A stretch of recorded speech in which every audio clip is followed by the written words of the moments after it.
Hey my प्यारे प्यारे listeners, कैसे हैं आप सब। उम्मीद करती हूँ अच्छे होंगे। और मैं लेकर आ चुकी हूँ आपके लिए replace the bride of devil professor का न्यू एपिसोड। तो चलिए शुरू करते हैं। अब एक तरफ त्रिशा जो कि अपनी करवटें बदलते नहीं थक रही थी, और वहीं दूसरी तरफ अविराज जिसे आज कहाँ ही नींद आने वाली थी। वो आज बस यूं ही अपने चेयर पर बैठे रह जाते हैं, और आज वो बड़े प्यारे स्माइल के साथ ही रात भर काम किए थे। अविनाश का मूड आज कुछ ज़्यादा ही अच्छा था। वहीं अर्चना जी जो कि अपने जासूसों को लगाई हुई थी, और जैसे ही वो सुबह उठती हैं सबसे पहले वो अपने वर्कर से आकर के यही पूछती हैं, क्या देखा था तुमने एक दूसरे को?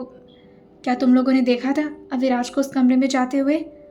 आरोही जो उनके लिए चाय ले आकर के उनके सामने रखते हुए कहती है, आप भी ना मम्मी जी सुबह सुबह से बस शक करना शुरू कर दी। तब कर अपने चेहरे को धीरे से ना मिलाकर कहता है, नो मैम, सर तो अपने स्टडी में ही थे रात भर, और त्रिशा मैडम अलग सो रही थी। ये सुनते ही धीरे से वो अपने दिल पर अपना हाथ रखते हुए कहती है, राधे राधे, अच्छा कि आपने इतना अच्छा खबर सुना दिया हमें, वरना हमारा तो आज दिल ही बैठने वाला था। तभी आरोही जो उस वर्कर को वहाँ से भेजती और फिर उनको अपने सामने ले आकर के और उनके सामने चेयर ले आकर के बैठते हुए कहती है, अब आपको सुकून मिला और पता चला कि आपके बेटे की कोई गलत नीयत नहीं है आपकी उस त्रिशा बच्ची पर। इस बात पर वो थोड़ा खुश होते हुए कहती है, अच्छा मुझे क्या लगता है कि वीर और त्रिशा की जोड़ी अच्छी बनेगी ना। आरोही इस बात पर कहती है, हाँ ये सब तो मैं कुछ नहीं बोलने वाली, आप वीर से ही पूछ लीजिए। वीर जो इस वक्त अपने टैबलेट में कुछ काम कर रहा था, और सीढ़ियों से नीचे की तरफ उतरते हुए अभी वो किचन की तरफ जा ही रहा था कि तभी आवाज़ आती है उसे अर्चना जी की। वो तुरंत ही पीछे मुड़ते हुए कहता है, हाँ मॉम। अर्चना जी उसे इशारे से बुलाते हुए कहती है, इधर आओ बेटा। और वो उसको अपने सामने बिठाकर कहती है, देखो अब अविराज के बाद तो तुम्हारा ही नंबर है। मृदुल भी जल्द मिल जाएगी ऐसा विराज ने बोला था हमें, और मुझे उम्मीद है कि वो जल्द ही घर आ जाएगी। लेकिन उसके बाद अब तुम्हें भी तो शादी कर लेनी चाहिए ना। देखो मुझे पता है कि अभी तुम्हारा ग्रेजुएशन है और उसके बाद तुम्हें बहुत काम करना है, लेकिन फिर भी तुम्हारी उम्र तो हो ही गई है ना, 25 साल। शादी करने के बाद भी तो ये सब हो सकता है ना बेटा। मुझे पता है कि तुम मेरे साथ बहुत क्लोज नहीं हो और अपनी सारी दिक्कतें खुद ही सॉल्व करने के पीछे पड़े रहते हो। कम से कम तुम्हारी वाइफ आएगी तो तुम्हारा ख्याल तो रखेगी। तभी वीर जो उन दोनों को देखता है, जहाँ भी इस वक्त आरोही अपनी नज़रों को मटका मटका करके वीर को ही चढ़ाया जा रही थी, वो तुरंत ही खड़े होते हुए कहता है, माँ आप कैसी बातें कर रही हैं, और आपसे क्यों क्लोज नहीं रहूँगा मैं। माँ है आप मेरी सब कुछ, और मुझे नहीं करनी अभी शादी। जैसे ही वो यहाँ से अभी जाने वाला होता है तभी धीरे से अर्चना जी की आवाज़ आती है, वैसे त्रिशा को घर भेज दूँ क्या मैं, अगर तुम्हारा कुछ ऐसा। लेकिन तभी वीर जो पीछे मुड़कर कहता है, क्या बोल रही हैं आप, आइंदा से ये शब्द यूज़ मत करेगा मेरे सामने। तो त्रिशा तो भाभी जैसी है मेरी। क्या त्रिशा तुम्हारी भाभी? वीर जो अपने माथे पर अपना हाथ रखते हुए कहता है, आज तो मैं गया काम से। मैं क्या बोलूँ, ये लोग क्या सोच रहे हैं। जब माँ को पता चलेगा कि त्रिशा का क्या कनेक्शन है इस घर से, तो कहीं उनको वाकई दिल का दौरा ना पड़ जाए। भगवान जी प्लीज बचाना मेरी माँ को। वो एकदम से अपनी बातों को नेगलेक्ट करते हुए कहता है, अरे वो मैं बस ये कह रहा था कि नहीं, मुझे नहीं उसमें इंटरेस्ट है। तभी आरोही कहती है, आप इस तरह से उससे डायरेक्टली क्यों पूछ रही। अरे ज़रूरी थोड़ी नहीं कि सिर्फ त्रिशा ही है इस पूरी दुनिया में, बाकी भी बहुत सारी लड़कियां हैं, हो सकता है वीर को कोई और पसंद आ जाए। अर्चना जी कहती है, पर मुझे त्रिशा को अपनी बहू बनाने का मन करता है। मैं सच कह रही हूँ, वो मुझे बहुत अच्छी लगती है। जब से घर में आई है देखो ना, कितना खिला खिला सा लग रहा है सब कुछ। नहीं, इस बात पर आरोही कहती है, वैसे ये काम तो हमारे युग देवर जी भी अच्छा करते हैं। हाँ वो बात अलग है कि खुद के बेटे इसलिए कभी आपने उन्हें अप्रिशिएट नहीं किया, पर हैं तो वो भी बड़े चुलबुले। उनके साथ भी जोड़ी अच्छी बनेगी त्रिशा की। बेचारी एक लौती त्रिशा के साथ न जाने किसका किसका रिश्ता जुड़ने वाला था। वही त्रिशा जो कि अब उठ करके बैठ चुकी थी, आज रात भर उसे नींद नहीं आई थी। वो बस यही सोचे जा रही थी कि कैसे कैसे फेस करेगी वो सबको, जब सबको पता चलेगा कि ये जो अभी तक जीजू साली का रिश्ता था वो तो हस्बैंड वाइफ थे, और सबके सामने बस यूं ही एक्टिंग कर रहे थे। त्रिशा जो कि अब अपने बेड से खड़ी होती है और फिर सामने अपने आप को मिरर में देखते हुए कहती है, मैंने तो कोई पाप नहीं किया है, फिर मुझे इतना डर क्यों लग रहा है। त्रिशा इट्स ओके, होता है, और जो तेरे साथ हुआ है वो शायद ही किसी के साथ होता होगा, पर कोई बात नहीं, एडजस्ट कर ले। यार मुझे नहीं पता था कि मेरी शादी होगी, वो भी ऐसे होगी। गलती से हो गई मेरी शादी, और अब मुझे इस घर में रहना पड़ेगा जिंदगी भर। मुझे कुछ समझ में नहीं आ रहा है, मैं पागल हो जाऊंगी। तभी धीरे से उसके डोर पर कोई नॉक करता है, लेकिन जैसे अभी त्रिशा कुछ बोल पाती उससे पहले ही दरवाज़ा खुल गया था, जैसे नॉक तो बस फॉर्मेलिटी में किया गया हो। जैसे अविराज अंदर की तरफ आए थे वो तुरंत ही अपने आंसुओं को पोंछती है जो कि हल्के फुल्के उसके चेहरे पर थे, और चुपचाप खड़ी हो जाती है और फिर हैरानी से कहती है, आप बिना पूछे अंदर कैसे आ गए? अविराज जो दरवाजे को बंद करते हैं और उसी पर धीरे से टिकते हुए कहते हैं, तुम तो ऐसे बोल रहे हो जैसे कि मैं अंदर नहीं आ सकता। त्रिशा इस बात पर कहती है, नहीं आप नहीं आ सकते, आपको पूछना तो चाहिए था ना। अविराज धीरे धीरे आगे बढ़ते हुए कहते हैं, तो मैं अब अपने कमरे में आने से पूछूं कि मुझे आना चाहिए या फिर नहीं? त्रिशा धीरे से बोलती है, हाँ तो आपको पता है ना यहाँ पर मैं सो रही हूँ इस समय, तो आपको पूछ कर ही आना चाहिए था, और आप ऐसे आगे क्यों बढ़ रहे हैं? अविराज उसका हाथ पकड़ते हैं और फिर धीरे से उसे अपने करीब खींचते हुए कहते हैं, तुम भूल रही हो शायद, आज से हम और तुम हस्बैंड वाइफ राइट? और हस्बैंड को पूछने की ज़रूरत नहीं होती कि मैं रूम में एंटर करूं या नहीं। ये हमारा कमरा है और हम दोनों का हक है इस पर। और ये बोल करके वो धीरे से अपने थंब को ले जा करके उसके गर्दन पर सहलाते हुए कहते हैं, तुम पर भी पूरा हक है मेरा। साड़ी पहनकर तैयार हो जाओ, सबके सामने आज तो मैं अपनी वाइफ की तरह प्रेजेंट करना है मुझे। और फिर धीरे से वो अपने 2 उंगलियों से उसके गाल पर टैप करते और खुद शावर लेने के लिए अब वो बाथरूम के अंदर जा चुके थे। उनका चेहरा आज बहुत ज़्यादा लाइट नज़र आ रहा था, लेकिन ये सारी बातें त्रिशा थोड़ी ना नोटिस करती। उसकी आंखें तो उस वक्त ब्लर सी हो गई थी, क्योंकि उसकी आंखों में अब फिर से आंसू भर आए थे। इस वजह किसी बात का डर या किसी बात का दुख नहीं था, बस इन सारे सिचुएशन को कैसे हैंडल करना है उसे समझ में नहीं आ रहा था। वो एकदम से अपना सर पकड़ते हुए कहती है, हे भगवान, ये क्या मजाक करते हैं आप मेरी ज़िंदगी के साथ? कुछ समझ ही नहीं आता है। कुछ तो बता दिया करो पहले से कम एक हिंट ही दे देते कि ये सब होने वाला है। क्या करूं, मैं तो पागल ही हो जाऊंगी। क्या वाकई मुझे साड़ी पहनना पड़ेगा? तभी दोबारा से उसके डोर पर अब कोई नॉक किया था, लेकिन ये नॉक वाकई ही जेन्युइन नॉक लग रहा था। जब तक त्रिशा परमिशन नहीं देती वो शख्स अंदर की तरफ नहीं आता। धीरे से त्रिशा दरवाज़ा खुद ही जा करके खोलती और बाहर की तरफ झांकती तो यहाँ पर 2 स्टाफ खड़े थे और अपने हाथों में कुछ कपड़े लेकर के। ये देख करके त्रिशा जो कि प्यार से कहती है, ये मेरे लिए है। तभी वह स्टाफ भी अपने सर को हाँ मिलाकर कहते हैं, हाँ आपके लिए सर ने भिजवाया, हम अंदर ले आकर रख दें मैम। त्रिशा जो कि बस अपने सर को हाँ मिलाई थी, लेकिन जैसे ही उस कपड़े की तरफ वो देखी थी उसमें सिर्फ कपड़े नहीं रखे थे, बल्कि कुछ ऐसी चीज़ें भी थी जो कि त्रिशा के दिल को फिर से एकदम से बैठने पर मजबूर कर दी थी। और अपने दिल के साथ साथ त्रिशा भी अब उसी बेड पर बैठ चुकी थी और बगल में रखी हुई साड़ी, मंगलसूत्र, सिंदूर और चूड़ियों को देख रही थी। त्रिशा जो कि अपने किस्मत पर हंसना तो चाह रही थी, लेकिन इस वक्त उसे रोना आ रहा था और वो अपने आप से बस यही पूछती है, आखिर कैसे हैंडल करूँगी मैं ये सब कुछ? तभी कोई टॉवल में अपने आप को रैप करते हुए बाहर की तरफ आता है और फिर दूसरे टॉवल से अपने बालों को सुखाते हुए कहता है, क्या हुआ बीवी जी, कोई प्रॉब्लम? साड़ी पसंद नहीं आई? जितने नॉर्मली अविराज उसे ले रहे थे, त्रिशा को समझ में नहीं आ रहा था कि क्या वाकई इन्हें कोई शौक नहीं लगा कि आखिर त्रिशा उनकी वाइफ बन चुकी है। इतने आराम से कैसे उसे बीवी जी बोल रहे हैं, और यही बात वो उनसे पूछ भी लेती है। अविराज उससे कहते हैं, तुमने ही तो कल कहा था कि हमारी शादी हुई है, तो ऑब्वियस सी बात है ना कि we are husband wife. Trisha जब अपने कानों पर अपना हाथ रखते हुए कहती है, आपको अजीब नहीं लग रहा ये बोलते हुए? अविराज इस बात पर अपनी भौवें धीरे से चढ़ाते हुए कहते हैं, इसमें अजीब क्या है? अब वैसे भी तुमने तो खुद मुझे एक्सेप्ट कर ही लिया ना अपने हस्बैंड की तरह, तो मुझे क्यों अजीब लगेगा? और अब जो होना था वो तो हो गया है।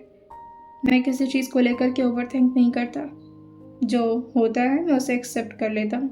बेहतर होगा कि तुम भी कर लो। साड़ी पहनना तो आता होगा ना? त्रिशा प्यार से अपने चेहरे को ना मिला दी थी। अविराज उससे कहते हैं, माय गुड लक। कोई बात नहीं, मैं खुद पहना दूंगा। और जैसे उन्होंने इतना बोला था, तृषा जो कि अपनी थूक गटकते हुए कहती है, नहीं, मैं यूट्यूब से सीख लूँगी, थैंक यू। और ये बोल करके वो अपने दिल पर अपना एक हाथ थामे हुए जल्दी से बाथरूम की तरफ भाग गई थी। उसने अभी कुछ नॉर्मल से कपड़े लिए थे ताकि वो उसे ही पहन करके बाथरूम से बाहर आ पाए। जैसे ही वो नहा करके बाहर आई थी, अविराज जो कि तैयार होकर के आराम से बैठे हुए मैगजीन पढ़ रहे थे। और वहीं जैसे वो तृषा बाहर की तरफ निकली थी, अविराज उसके कदमों की तरफ देखते हुए जो कि धीरे धीरे करके आगे बढ़ रहे थे और वो किसी सोच में डूबी हुई लग रही थी। अविराज अपने हाथों को फैला करके आराम से बैक रेस्ट पर रखते हुए कहते हैं, क्या हुआ, परेशान लग रही हो? तृषा धीरे से कहती है, बाहर जाएंगे प्लीज़, साड़ी पहनना है मुझे। अविराज जो उसको इतना घबराता हुआ देखकर धीरे से उसके सामने खड़े होते हुए कहते हैं, किस बात का डर है तुम्हें? तुम्हें कोई कुछ नहीं कहेगा, मेरी वाइफ हो, किसी की हिम्मत नहीं कि मेरे अलावा तुम्हें कुछ भी कह सके, परेशान मत हो। और ये बोल कर कि वो उसके हाथ में साड़ी थमाते हुए कहते हैं, जल्दी पहनने का ट्राई करो, 10 मिनट है तुम्हारे पास, और अगर 10 मिनट में नहीं पहन पाई तो? तभी तृषा पूछती है, तो क्या क्या करेंगे? अविराज उसका गाल पिंच करते हुए कहते हैं, तुम्हें अच्छे से पता है मैं क्या कर सकता हूँ, तुम मुझसे ये सवाल मत ही करो। मैं बालकनी में जा रहा हूँ किसी से कॉल पर बात करने, डिस्टर्ब मत करना। और ये बोल करके वो बालकनी साइड एरिया में जा भी चुके थे। तृषा उस साड़ी की तरफ देखती और फिर तुरंत ही अपने फ़ोन को खोल करके यूट्यूब ऑन कर ली थी और सर्च कर रही थी कि आखिर साड़ी कैसे पहनते हैं। वही ट्यूटोरियल देख देख करके अब वो साड़ी को अपने वेस्ट पर बांधना शुरू की थी। एक तरफ यहाँ तृषा की साड़ी बंध रही थी और वहीं दूसरी तरफ दानिश बहुत ही ज़्यादा एक्साइटेड होते हुए कहता है, सर अब मैं गाड़ी निकाल चुका हूँ, मृदुल मेरे साथ बैठी हुई है। इस बात पर अविराज जो बहुत ही नॉर्मली उससे पूछते हैं, तो मैं क्या करूं?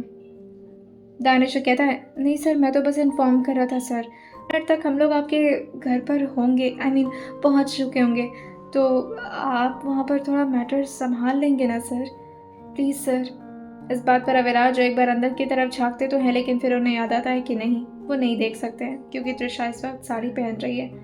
और फिर वो अपने फोरहेड पर धीरे से अपनी एक उंगली को रब करते हुए कहते हैं, दानिश, मेरी खुद की सिचुएशन अजीब है, मैं तुम्हारी क्यों हैंडल करूँगा? और वैसे भी तुम कोई छोटे बच्चे नहीं हो, आकर के खुद सबसे बता देना, बस ज़्यादा से ज़्यादा तुम्हारी पिटाई होगी, वो भी मॉम से, उससे ज़्यादा और कुछ नहीं। अभी फ़ोन रखो, मुझे कुछ काम है। और ये बोल करके उन्होंने फ़ोन कट कर दिया था। और अभी तृषा तैयार ही हो रही थी, तभी इस वक्त अविराज जो के बालकनी से कमरे के अंदर आ चुके थे। जैसा कि उन्होंने अपना वक्त दिया था, 10 मिनट बाद ही आए थे वो, लेकिन वो बात अलग थी। तृषा अभी भी ट्यूटोरियल देखने में मस्त थी और अभी तक वो प्रॉपरली प्लेट्स तक नहीं बना पाई थी अपने साड़ी के। वो एकदम से परेशान होकर के अपने बालों को जोर से पकड़ते हुए कहती है, क्या करूँ मैं इसका? क्या साड़ी पहनकर इंट्रोड्यूस करवाना ज़रूरी है? तभी पीछे से आवाज़ आती है, बहुत ज़्यादा ज़रूरी है, लगनी तो चाहिए ना कि तुम मिसेस तृषा विराज मेहरा हो। ये सुनते ही तृषा जो जोर से चिल्लाते हुए कहती है, आप यहाँ क्या कर रहे हैं? अब अभी कैसे आ गए, वो भी बिना मुझे बताए? अविराज जो कि हल्का सा हंसते हैं और फिर आगे बढ़ते हुए कहते हैं, तुम तो ऐसे रिएक्ट कर रही हो जैसे कि मैं कोई पराया मर्द हूँ, तुम्हारा अपना ही हस्बैंड हूँ मैं। और ये बोलते हुए वो उसकी तरफ हल्का सा झुक गए थे। जैसे ही तृषा अपने आप को उनके इतना ज़्यादा करीब पाती है, वो पीछे की तरफ भागने की कोशिश तो की थी, मगर अफसोस पीछे तो सिर्फ दीवार थी और अब तृषा कहाँ भाग कर जाती। अविराज जो उसकी खुली हुई साड़ियों को देखते हैं जो कि बिखरी पड़ी थी ज़मीन पर, उसका सिर्फ एक छोर पकड़ा हुआ था अभी तृषा ने और उसे बहुत मुश्किल से अपने वेस्ट पर खोसे जा रही थी। अविराज जो उसके हाथों से साड़ी का वो भी छोर छुड़ाते हुए कहते हैं, मैं हैंडल करता हूँ, तुम परेशान मत हो। तृषा अपने बदन पर अपने हाथों को लगा करके अपने आप को ढक रही थी। अविराज इस बात पर कुछ बोलते तो नहीं, लेकिन फिर वो खुद से ही कहते हैं, हरकतें तो ऐसी है जैसे कि मैं कभी कुछ देखने वाला नहीं हूँ तुम्हारा। और ये बात उन्होंने इतनी धीरे कही थी कि तृषा को सुनाई तो नहीं दी थी, लेकिन उनकी आंखों से उनका इंटेंशन साफ तरीके से नजर आ रहा था। तृषा का ब्लाउज थोड़ा सा डीप था। तभी अविराज उसे कहते हैं, हाथ हटाओ। प्रॉब्लम हो रही है। ये सुनते त्रिशा अपने चेहरे को प्यार से नाम में हिलाकर कहती है, आप रहने दीजिए ना, मैं कर लूँगी। अब विराज उस ट्यूटोरियल की तरफ देखते हैं जो कि अभी तक उसको सिखाई जा रही थी साड़ी पहनाना, लेकिन अभी भी त्रिशा जो कि घंटा नहीं समझ पाई थी कि आखिर पहनते कैसे हैं इसे। अब विराज सबसे पहले तो उस ट्यूटोरियल को बंद करके मोबाइल को एक साइड में रखते हैं और फिर त्रिशा को खुद से साड़ी पहनाना शुरू कर दिए थे। और जैसे ही अभी वो उसकी तरफ झुकने वाले होते हैं, त्रिशा पीछे होते हुए कहती है, आप क्या पैर छूना चाह रहे हैं? आप क्या पैर छूने जा रहे हैं मेरे? नहीं, ऐसा मत करिए प्लीज़, मुझे नहीं पसंद है, और आप तो बहुत बड़े हैं मुझसे। ये सुनते ही विराज अपने चेहरे को ऊपर की तरफ उठाते हुए कहते हैं, मुझे पता है कि तुम ऊपर से पूरी तरह खाली हो, बार बार प्रूफ क्यों करती हो? प्लेट्स बना रहा, इधर आओ। त्रिशा जो अपनी भौवें चढ़ाकर कहती है, आपको ये सब इतना ज़्यादा पता है? अविराज अपने सर को हल्का सा हाँ मिलाते हैं और फिर प्रॉपरली खड़े होते हुए अब अपने हाथों में साड़ी का एक छोर पकड़े थे और उसे बहुत ही प्यार से अंदर की तरफ जैसे ही ले गए थे, त्रिशा एकदम से उनके हाथों को अपने नेवल पर महसूस करते हुए अपनी आंखें बंद कर ली थी और साथ ही अपने निचले होंठ को धीरे धीरे अपने दांतों तले काटना शुरू कर दी थी। उसके हाथ जो कि मुट्ठी बंद करके कस चुके थे। तब अविराज उसके होठों को इस तरह से दबता देकर धीरे से उसके कान की तरफ आते हुए कहते हैं, इतना तकलीफ मत दो, ये काम मेरा है। खामखा अगर ये सब करोगी और नीचे जाओगी तो सबको लगेगा कि मैं डेस्परेट हो गया था। विराज ने अपनी बात खत्म की थी। त्रिशा अपनी आंखें धीरे धीरे खोलती और अपने सामने देखी थी तो विराज रख के उसी की तरफ बहुत ही ध्यान से देख रहे थे और फिर अपने हाथ में उसके पल्लू को ले लेते हैं जो कि वो अभी ले जाकर के उसके ब्लाउज पर पिनअप ही करते। लेकिन तभी त्रिशा जो कि धीरे से आउच करते हुए कहती है, रहने दीजिए, मैं कर लूँगी। अविराज ने देखा था कि उसके शोल्डर पर हल्का सा सेफ्टी पिन छुप गया है जो कि वो खुद से अपने हाथ से ही कोशिश कर रही थी लगाने की। उसके हाथ को पहले तो अविराज पकड़ते हैं और फिर उसके शोल्डर से ब्लाउज को हल्का हल्का नीचे करते हुए अपने होठों को वहाँ लगा लिए थे ना जाने क्यों, और उसके ब्लड जो कि बहुत ही हल्का हल्का आ रहा था उस पर धीरे से अपने होठों को लगा करके किस करते हुए उसके कानों के पास आकर कहते हैं, खुद को इतनी तकलीफ क्यों दे रही हो, मैं कर रहा हूँ ना, परेशान मत हो। लेकिन अब अविराज को कहाँ पता था कि जिस तरह से वो इस वक्त तैयार कर रहे हैं अपनी पत्नी को, सबसे ज़्यादा परेशानी तो त्रिशा को यही दिला रही थी क्योंकि उसके दिल की रफ्तार बहुत ज़्यादा तेज़ हो गई थी। बदन पर पसीने भरे ही नज़र नहीं आ रहे थे लेकिन अंदर से एक अलग सी गर्मी छिटक रही थी उसके शरीर में। अविराज धीरे धीरे अपनी सांसों को उसके गर्दन पर जानबूझ करके महसूस कराते हुए कहते हैं, साड़ी का काम तो हो गया, आगे काम। तभी त्रिशा धीरे से कहती है, मैं कर लूँगी, थैंक यू। वो बहुत ज़्यादा घबराई हुई थी कि इवन उसके हाथ भी ठीक तरीके से काम नहीं कर रहे थे। मंगलसूत्र उसने उठाया तो था लेकिन उसके हाथ से भी नीचे की तरफ गिर पाता उससे पहले अविराज उसे बहुत ही प्यार से पकड़ लिए थे और आहिस्ता से उसके गर्दन के पास उसे ले आते हुए कहते हैं, तुम खुद को मेरे हवाले छोड़ दो, सब कुछ मैं कर लूँगा। और ये बोल करके वो सामने की तरफ से उसे मंगलसूत्र पहना रहे थे लेकिन अब पीछे का हुक तो उन्हें दिखने नहीं वाला था जिससे वो उसके गले लगते हुए पीछे की तरफ देख रहे थे। हाँ, वो चाहते तो पीछे की तरफ भी जाकर के पहना सकते थे लेकिन नहीं, उनकी तो अलग ही मस्ती चल रही थी। और जैसे ही उन्होंने फाइनली त्रिशा को गले लगाया था जो कि गले लगाने का इंटेंशन उनका नहीं था मगर फिर भी, लेकिन उसकी दिल की धड़कनें जितनी रफ्तार से चल रही थी अविराज का मन ही नहीं कर रहा था कि वो उसको इस तरह से अपने आप से दूर करें। और यूं ही लगभग 2 मिनट तक वो उसे मंगलसूत्र ही पहनाए जा रहे थे। त्रिशा तो बस स्टैचू बनकर चुपचाप खड़ी रह गई थी, उससे कुछ हो ही नहीं पा रहा था और बस यही सोच रही थी, या तो ये वक्त कभी ख़त्म ना हो या तो जल्दी से ख़त्म हो जाए। और मैं कैसे फेस करूँगी इनको, क्या वाकई इनके साथ वाइफ की तरह बनकर रहना पड़ेगा? नहीं, मुझसे नहीं होगा ये। और ये बोल करके वो धीरे धीरे कांपना शुरू कर दी थी। तभी अविराज उसके पीठ पर धीरे से अपने हाथों को लगाते हुए कहते हैं, उप्स, तुम्हारा नॉट बांधना तो रह ही गया ना। और ये बोल करके वो अब धीरे धीरे उसके बैक पर अपने फिंगर टिप्स को जानबूझ करके घुमा रहे थे। तभी त्रिशा कहती है, आप सामने से क्यों कर रही हैं सब, पीछे जाकर भी तो बांध सकते हैं। अविराज उसके चेहरे के अब सामने आ चुके थे और अपने नोज और उसके नोज पॉइंट से उनके अब नोज पॉइंट हल्का हल्का टच तक होने लगे थे। और फिर वो धीरे से कहते हैं, ऐसे कैसे, पीछे जाकर करूँगा तो फिर वो नॉर्मल नहीं हो जाएगा?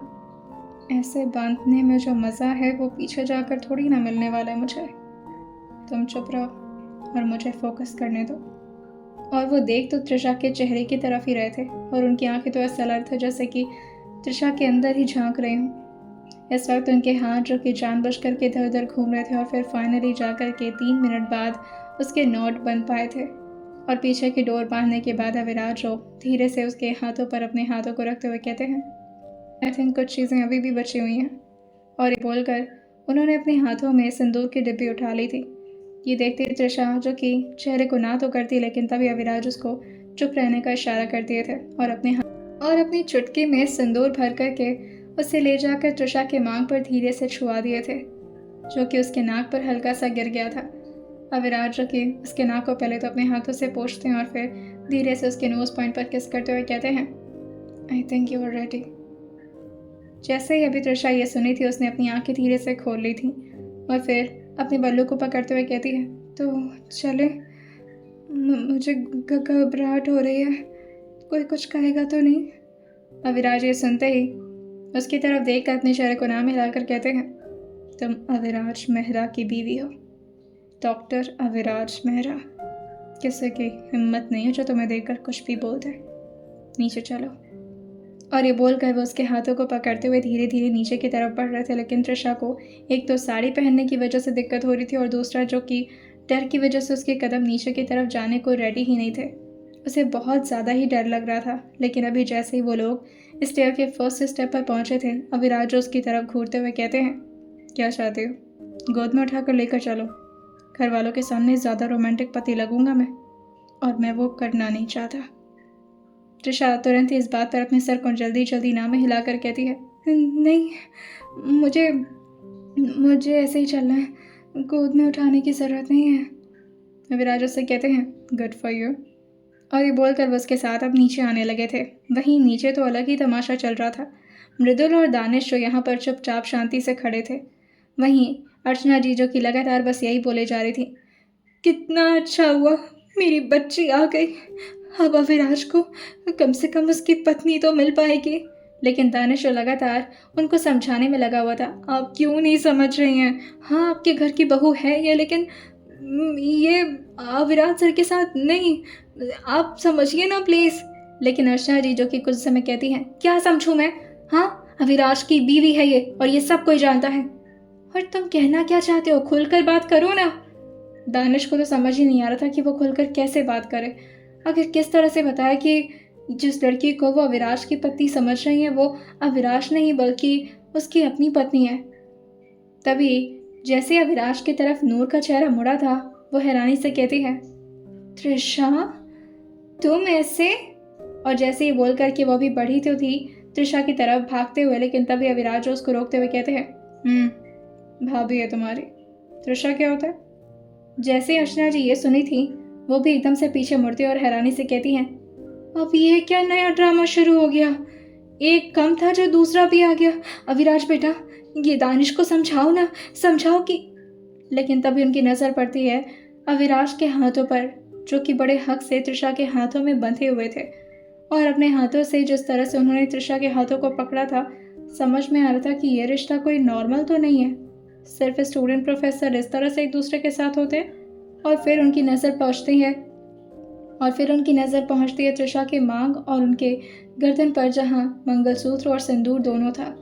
ये देख करके वो एकदम से अपने मुंह पर हाथ रखते हुए कहती हैं, हाँ बेटा तुम्हारी शादी हो गई, कब हुआ ये, और शादी की तो हमें क्यों नहीं बताया, लेकिन अभी तक तो तुम ठीक थी, अचानक से शादी कर लिया, और हुआ किससे शादी।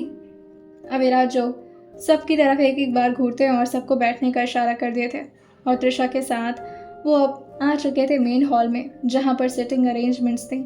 सारे लोग काउच पर बैठ चुके थे। अविराज भी आकर के बीच के काउच पर बैठते हैं और त्रिशा को भी अपने बगल में बिठाते हुए कहते हैं, listen everyone, this is something so serious, so मैं चाहता हूँ कि सब लोग इसे सीरियसली ही सुने। तभी युग कहता है, भाई कुछ ऐसा मत बोलना जिससे मेरा दिल टूट जाए, मैं आपको बहुत प्यार करता हूँ भाई। अविराज और युग की तरफ घूरते हुए कहते हैं, और इसी वजह से मैं तुम्हें अब तक ज़ुबान के साथ छोड़ा हुआ हूँ, खामखा मुझे गुस्सा दिलाकर के अपनी ज़ुबान के लिए प्रॉब्लम क्रिएट कर लोगे तुम, बैठो। युग चुपचाप बैठते हुए कहता है, जी भाई बताइए। जिस तरह से अभी भी त्रिशा के हाथ उनके साथ बंधे हुए थे, यू को बहुत ही ज़्यादा दिक्कत हो रही थी। तभी दानिश कहता है, यस सर, आप ही बताइए सर, क्योंकि ये लोग मेरी तो कोई बात ही नहीं सुन रहे। अविराज ने जैसे अपनी नज़र दानिश की तरफ घुमाई थी, वो भी एकदम से चुपचाप अपने चेहरे को नीचे की तरफ कर लेता है। तभी अर्चना जी कहती हैं, जो बताना है कम से कम अपनी बीवी के साथ तो बताओ। मृदुल दानिश के साथ क्यों बैठी है? तुम उसके साथ बैठो। और त्रिशा बेटा, तुम ऐसे मत बैठो बेटा, तुम्हारी शादी के बारे में भी हम लोग बाद में डिस्कस करेंगे, ठीक है? तुम ज़रा थोड़ा दूर हो जाओ। जैसे ही त्रिशा ये सुनी थी, वो खुद ही थोड़ा दूर होने लगती है अविराज से, और जैसे अभी वो खिसक करके थोड़ा दूर जा पाती है, अविराज उसके कमर पर काफ़ी ज़ोर से हाथ रखते हैं और सबके सामने उसे ऐसे अपनी तरफ खींचे थे कि वो पूरी तरह से जाकर ऑलमोस्ट अविराज के ऊपर गिरने ही वाली थी। लेकिन तब तक अविराज ने उसे संभाल लिया था और बड़े प्यार से उसकी तरफ देखते हुए कहते हैं, कंट्रोल मैडम, सबके सामने ये सब अच्छा नहीं लगता।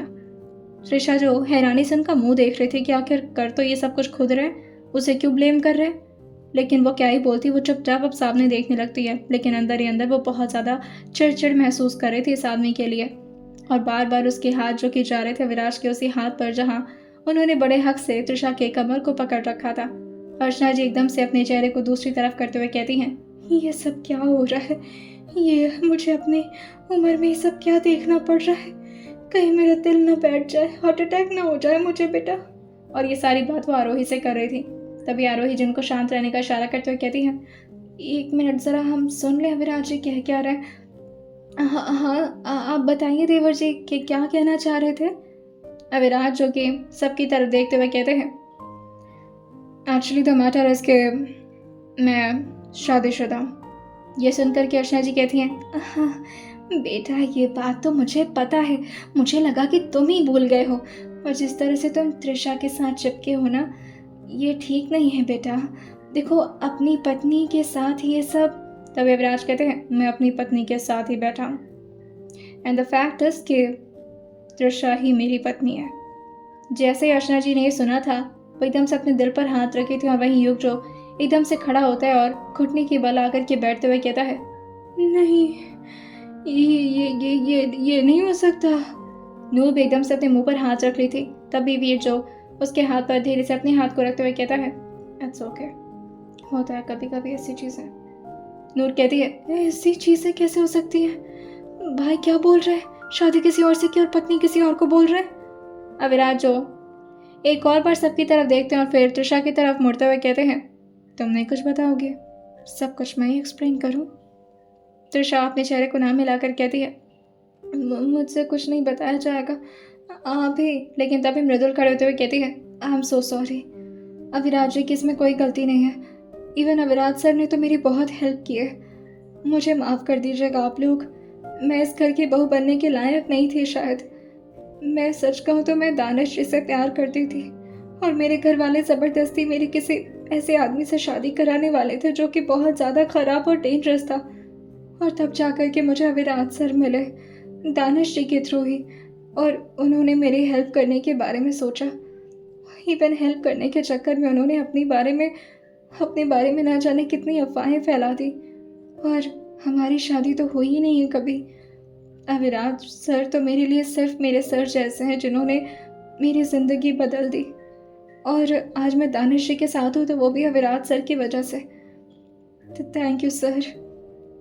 इस बात पर त्रिशा जो कि अपनी थूक गटकते हुए कहती है, थैंक यू, तुम्हारे थैंक यू की ऐसी की तैसी, मेरी ज़िंदगी का तो जहन्नुम निकल गया, और तुम कह रही हो थैंक यू। अविराज जो प्यार से खड़े होते हैं और फिर त्रिशा को भी प्यार से खड़ा करते हुए कहते हैं, जिस दिन हमारी शादी होने वाली थी उसी दिन मृदुल वहाँ से जा चुकी थी, और मेरे साथ जो बैठा था वो कोई और नहीं बल्कि मेरी त्रिशा जी थी। क्यों मैडम? तभी त्रिशा जो कि बस चुपचाप हल्का हल्का अपने सर को हाँ मिलाई थी, क्योंकि ये सारी बातें सुनने के बाद उसका मन कर रहा था, काश भूकंप आ जाता, सुनामी आ जाती, कुछ तो हो जाता, मैं गड़ जाती अंदर। मैं क्या करूं, कैसे फेस करूं सबको। नूर ने जैसे ही सुना था वो एकदम से तपाक से खड़ी होती और फिर भाग करके त्रिशा के सामने आते हुए कहती है, हाँ तुम हमारी भाभी हो? Oh my goodness, that's so cool. मैं तो यही चाहती थी, इवन मॉम भी तो यही चाहती थी। क्यों मॉम, है ना? अर्चना जी जो कि बस अपने चेहरे को फीका सा बनाकर कहती हैं, हाँ चाहते तो हम यही थे, पर ऐसे तो नहीं चाहे थे। मतलब ये है कि मृदुल जो हमारी बहू थी वो अब हमारी बहू नहीं रह गई है, वो दानिश की पत्नी बन चुकी है। और त्रिशा जो अभी तक वो अविनाश की साली लगती थी और अब वो उसकी बीवी लगती है। मुझे चक्कर आ रहा है, नींबू पानी लेकर आइए। आरोही जी मंगवाइए ज़रा मेरे लिए, बीपी बढ़ रहा है मेरा। अविराज आ करके अपनी मॉम के सामने खड़े होते हुए कहते हैं, मेलो ड्रामा ख़त्म हो गया हो तो होप सो कि आप इस शादी को एक्सेप्ट कर लेंगे, और अगर कोई प्रॉब्लम है तो डोंट वरी, मेरे पास मेरा फार्म हाउस है, मैं वहाँ पर शिफ्ट हो जाऊँगा जब तक आप खुद को कन्विंस नहीं कर लेती। अर्चना जी खड़े होते हुए कहती हैं, वाह बेटा, क्या ऑफ़र दिया है आपने। अगर मैं मानी तो आप इस शादी में रहेंगे, अगर मैं नहीं मानी तो भी इस शादी में रहेंगे। अविराज ज्योतिषा का हाथ पकड़ते हुए कहते हैं, शादी की है मैंने इसके साथ, 7 फेरे लिए हैं सबके सामने, और बहुत सारी कस्में भी खाई हैं, तो ऑब्वियसली किसी की भी वजह से मैं इसे तो नहीं छोड़ सकता। वो बात अलग है कि अगर आप लोग मुझे छोड़ना चाहें तो। इस बात पर युग जो कहता है, मेरा पॉकेट मनी का क्या होगा मॉम, ऐसा मत करना। अर्चना जी कहती हैं, पागल हो गए हो तुम, ऐसा करूँगी मैं, जान का टुकड़ा है मेरा, मैं इसे अपने आप से दूर कर ही नहीं सकती। बस ये एक्सेप्ट करना थोड़ा मुश्किल है मेरे लिए। त्रिशा को तो बच्चे जैसा देखा था मैंने, मुझे नहीं पता था कि वो मेरे बेटे की पत्नी है, यानी मेरी बहू। अविराज जो त्रिशा का हाथ पकड़ते हुए कहते हैं, चलो। जैसे ही वो वहाँ से जाने लगे थे, आरोही जी जो कि भागते हुए कहती हैं, 1 मिनट, इतनी बड़ी खुशखबरी सुनाई है, कम से कम कुछ मुंह तो मीठा कर लीजिए, और तुम भी हमारे घर की बहू हो तो ऑब्वियसली तुम ऐसे सूखा सूखा तो नहीं जाने दे सकते। मम्मी जी, अर्चना जी कहती हैं, हाँ हाँ लेकर आओ कुछ, वो जो हम मृदुल को देने वाले थे, आधा आधा दोनों बहनों में बांट देंगे, मृदुल भी तो इस घर की बहू है, अब दानिश मेरा ही तो बच्चा है ना। और ये बोलकर वो शांति से बस बैठ गई थी, लेकिन वो बहुत ज़्यादा निराश लग रही थी। अविराज ने इस चीज़ को नोटिस तो किया था, लेकिन वो इस वक्त किसी पर भी ध्यान नहीं देने वाले थे। उनका ध्यान था तो सिर्फ त्रिशा पर कि वो कहीं ऑकवर्ड तो नहीं महसूस कर रही, क्योंकि अर्चना जी को तो संभालने वाला यहाँ पर बहुत था, लेकिन त्रिशा को संभालने के लिए तो बस यहाँ पर अविराज मौजूद थे। वहीं अब इस वक्त आरोही जो कि कुछ स्टाफ के साथ अपने हाथ में बॉक्सेस लेकर आ रही थी, और उसके ठीक सामने और त्रिशा के ठीक सामने ले जा कर के उसे खोलते हुए कहती हैं, ये हमारे खानदान का कंगन है, इसे अपने हाथ में पहन लो, बाकी के जेवर तुम्हें माँ जी ही देंगी, उस पर मेरा हक नहीं है। और तभी अविराज जो कि उन लोगों को रोकते हुए कहते हैं, जिस दिन मेरी माँ मेरी पत्नी को अपनी बहू की तरह एक्सेप्ट करेंगी, वो खुद उसे पहना देंगी, अभी के लिए फॉर्मेलिटी अपने पास रखिए। और आरोही के हाथ में वो कंगन थमाते हुए त्रिशा का हाथ पकड़ कर के वहाँ से निकल जाते हैं। मृदुल भी बस चुपचाप बैठी हुई थी। अर्चना जी जो कि एक बार मृदुल की तरफ देखती हैं और फिर वहाँ से खड़े होते हुए कहती हैं, मुझे अपने कमरे में जाना है। वो इस वक्त बहुत ही ज़्यादा परेशान लग रही थी, और आरोही और नूर जो कि उनके साथ ही साथ थे। युग का भी दिल बहुत बुरी तरह से टूटा हुआ था, जिसे दानिश और वीर मिल करके संभाल रहे थे। वहीं त्रिशा चुपचाप गाड़ी में बैठी हुई थी। अविराज जो इस वक्त खुद अपनी गाड़ी ड्राइव कर रहे थे और त्रिशा की तरफ एक बार देखते हैं और सामने की तरफ दोबारा अपने चेहरे को मोड़ते हुए पूछते हैं, तुम्हें क्या प्रॉब्लम है, कुछ दिक्कत हो रही है, भूख लगी है। त्रिशा जो अपने बस चेहरे को ना मिलाकर कहती है, मैं इतनी जल्दी वाइफ नहीं बनना चाहती, मैं सिर्फ 19 की हूँ अभी, मुझे अभी पढ़ाई करनी है। मैंने बहुत सारे सपने देखे हैं जो मुझे अकेले पूरे करने थे। मुझे नहीं पता पत्नी कैसे बनते, मुझे नहीं आता बिल्कुल भी, शादी के बारे में कुछ नहीं आता मुझे। आई एम सो सॉरी। और ये बात वो बहुत ही प्यार से अविराज की तरफ देखते हुए बोल रही थी, लेकिन अविराज जो कि अब अपने चेहरे को नहीं मोड़ना चाह रहे थे उसकी तरफ, वरना वो ऑकवर्ड हो जाती। और वो गाड़ी के स्पीड को थोड़ा तेज़ बढ़ाते हुए कहते हैं, पत्नी बनने की ज़रूरत भी नहीं है तुम्हें, पहले MBBS कंप्लीट करो अच्छे मार्क्स से, और वैसे भी तुमसे तो बस मुझे काम ही लेना है ना, तो तुम्हें पत्नी बनकर नहीं, एक अच्छी डॉक्टर बन करके दिखाना है मुझे। और जहाँ तक बात रही रिस्पॉन्सिबिलिटीज़ की, तो एज अ वाइफ तुम्हारी कोई रिस्पॉन्सिबिलिटी नहीं है। हाँ, बात रही अगर मुझे खुश करने की, तो तुम परेशान मत हो। त्रिशा को थोड़ा सा भी अच्छा लगा था, और वह हल्का हल्का भी स्माइल की ही थी कि तभी आगे अविराजो से कहते हैं, वो तो मैं ज़बरदस्ती तुमसे करवा लूँगा। और ये बोलते हुए वो उसकी तरफ अब मुड़ करके देख भी लिए थे और साथ ही अपनी एक आइविंग भी कर दिए थे। और जैसे ही अविनाश ने इतना किया था, त्रिशा एकदम से अपने चेहरे को विंडो की तरफ मोड़ देती है और घबराना शुरू कर देती है। लेकिन अविनाश भी कोई कम बदमाश थोड़ी न थे। इस घबराहट में भी अविनाश ने अब माहौल को और ज़्यादा ऑकवर्ड बनाने के लिए गाना स्टार्ट कर दिया था। कुछ तो है जो नींद आए कम, कुछ तो है जो आँखें हैं नम, कुछ तो है जो तू कह दे तो हंसते हंसते मर जाए हम। हे आहा, हे आहा, जो हमारे दरमियाँ है उसको हम क्या कहें। इश्क क्या है, एक लहर है, आओ इसमें बहे।